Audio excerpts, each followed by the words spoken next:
Alright, so today we're going over the My Hero Academia Iceberg, or at least one of them. There are many, of course, but this one that I found is like the most entertaining, I guess you could say, and it's pretty interesting too. And just like, all of the fandom icebergs, it starts off pretty surface level, pretty tame, and then, you start to go a little deeper and it gets a little more esoteric, but then once you go really deep, it starts to get pretty insane, as we'll come to see in this video. But I'm going to go over what I think all the best little bits are, so let's get into it. So starting at the top, this is like the surface, super casual level. Your mom probably knows this stuff. The show is very popular. Deku is the main protagonist of My Hero Academia, and there's waifu material in it. After this point, I'm gonna have to go into spoilers because the iceberg itself does, so if you don't want to know what's gonna happen, check out. Now we're starting to go a little deep, and we're coming to who is the traitor. And we found out recently that the traitor, or at least one of them, is Aoyama. So going a little deeper,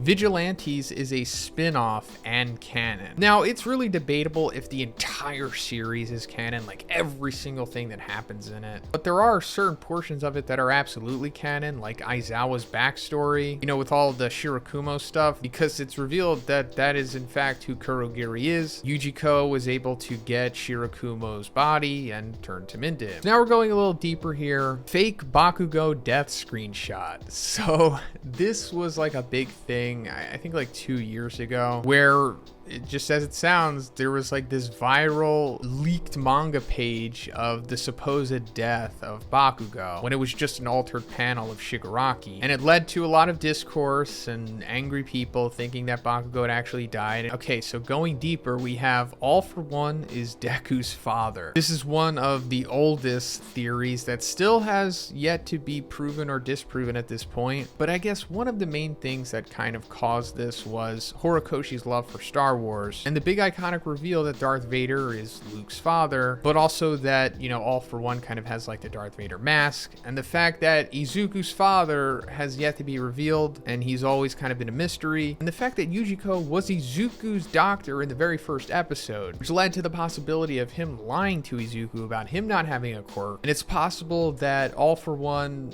I don't know, just was making these kids just to give them specific quirks so that Yujiko could take them, and Izuku's mom was just one of the unfortunate hookups that he had for this purpose. So going deeper, we have Quirks Are a virus. So this is a pretty interesting one, because at the beginning of chapter 158, there's like a narration from the perspective of Overhaul, and it says exceptional abilities, the mysterious mutations that suddenly manifested in humans. According to one theory, a previously undiscovered virus was spread all over the world through mice, but there was never any hard evidence to support that idea. I don't even know if Horikoshi will truly ever explain where quirks come from, but it possibly being a virus is one explanation.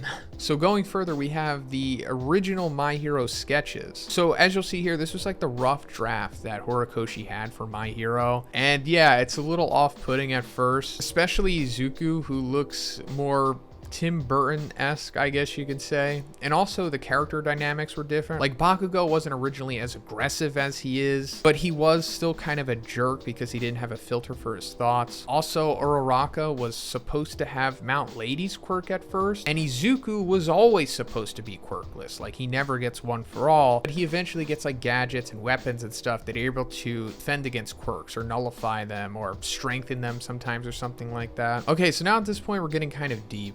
So Ground Zero was originally Bakugo's hero name. So from one of Horikoshi's like original sketches for Bakugo, it said that his code name was Ground Zero. And it could also be in reference to the fact that he's very tied to when All Might eventually had to retire and, lost his ability to be All Might at the Battle of Kamino against All For One, which took place because Bakugo was captured, of course. But as we know, his hero name eventually came to be Dynamite. Bakugo's friend is now a Nomu. So Bakugo's friend is the little kid with wings that we see in chapter 1. And one of the little bonus materials from one of the volumes, I forget exactly which one, I'm sorry guys, but it implies that the winged Nomu that we see like in the Stain arc is this kid. So somehow Yujiko got him and then transformed him into this Nomu, which is, yeah, pretty dark. Going further, we have the Taco Bell ad. So I'm sure so many of you are confused by this. And this is one of the reasons why this iceberg is so fun, because so apparently there was like this pseudo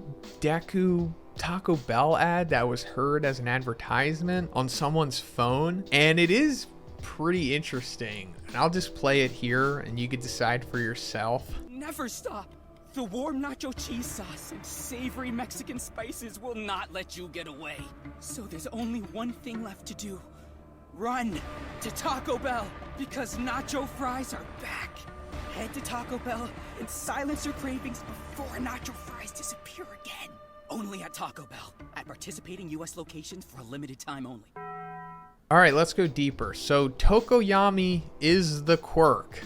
This is super interesting because it makes you think like, wow, that would be quite the twist. As we see with Tokoyami, his quirk on the surface is Dark Shadow, but what if it was the other way around and Dark Shadow was actually the real person and Tokoyami was the quirk this whole time? All right, so now we're coming towards the bottom. We're not exactly there yet. Now we're coming to the theory that Deku, so this is getting pretty dark, I know, but we're looking at the theory that this is all kind of like a Jacob's Ladder scenario to Izuku, as to where like when Bakugo told him to like jump out of a window or whatever he said, he might have actually did it, or Bakugo's bullying pushed him to that, and his last moments of consciousness see this big fantastical story play out where his idol All Might randomly meets him and then winds up giving him One for All, and he gets to go on this big hero journey, but turns out it was just this one long death dream. All right, so now we're in the bottom portion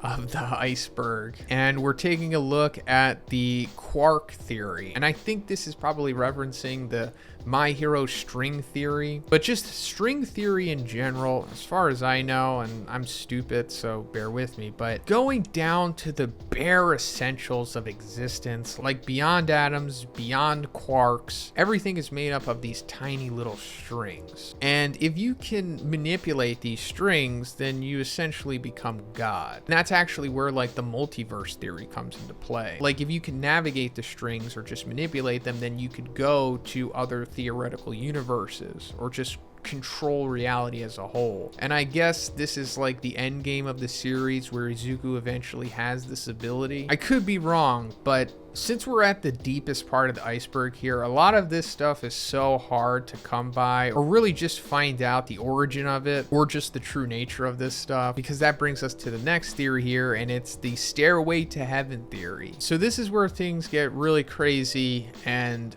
fanficky and creepypasta-y. So the Stairway to Heaven theory, I guess, is based on the Stairway to Heaven incident, which is a creepypasta. And within that creepypasta, back in May 2021, there was this incident where people were rising to the sky, or the stairway to the heaven. And this is based off of the Troll comic that posits because oil floats on water, you simply just have to wait for it to rain. And since the human skin is already oily, you can ascend through the rain into the sky. But this relates to My Hero because apparently this happened or will happen in the series at some point, meaning that All For One orchestrated an event like this where he used some kind of quirk or someone else's quirk, maybe similar to Uraraka's, where he has everybody ascend to the sky in this big mass exodus incident, which causes many casualties in the process because they're not actually ascending to heaven. And this is one of the causes that led to All For One rising to power. Aside from him helping people by taking their quirks or giving them quirks, as we saw in the original flashback of his, this theory says that he rose to power through this big Stairway to Heaven incident instead. Let me know what you think about this iceberg in the comments, guys. Do you have some of your own iceberg stuff? Let me know. And if you liked the video, please give it a like and please subscribe if you haven't already. Have a great day, and I'll see you in the next one.